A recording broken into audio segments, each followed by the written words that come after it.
So what's the Grape Explorer talking about today? One of my favorite things, champagne. And champagne is a wonderful area of the wine business. It can be very complex for the consumers. We all know the famous names, Vauclicot and Moët Chandon and Dom Perignon, and all these names are what we call marquee champagne producers. But there is another layer of champagne that's produced that's very fascinating, and that's called grower champagne. And we have one right here. So this is Alexander Penet's Penet-Chardonnet, and his family has been producing champagnes for over 400 years. And they are located, and we look on our map right here, they are located in Reims, which is all the way to the top here. And Reims, they're about 15 minutes just south of the city of Reims. And this area has what we call Grand Cru champagnes. They are in a little village called Verzy. And Verzy is quite fascinating because, again, Grand Cru vineyards there, but what's interesting about that area is Pinot Noir.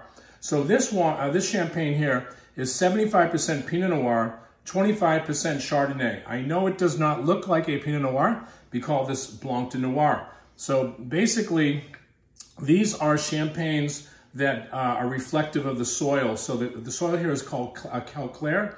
So when you smell these wines, you do get all those beautiful scents of champagne. But the reason why we drink champagne out of these glasses is because we consider these wines almost like Burgundy.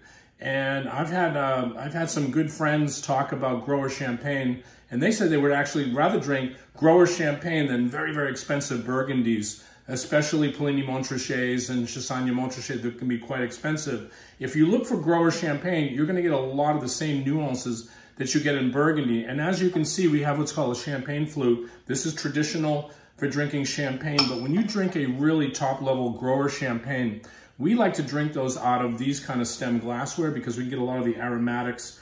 And of course, you get a lot of the champagne aromatics like brioche and toast and a lot of things from the barrel aging of this champagne. But also, you get some very deep flavors of terroir. This wine actually, this champagne has terroir on there because this producer, near and dear to my heart, is expressing champagne with terroir.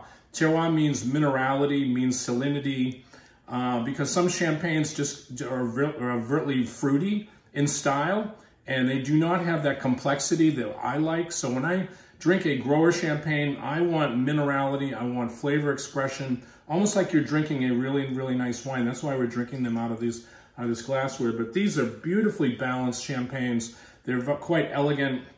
And I would say these are the kind of champagnes that actually go with food too. So you can actually have this with a nice piece of fish like a grilled salmon.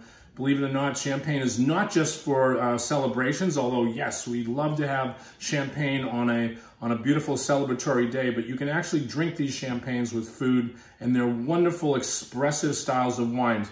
Again, this is a Grape Explorer, talking about grapes and talking about wine.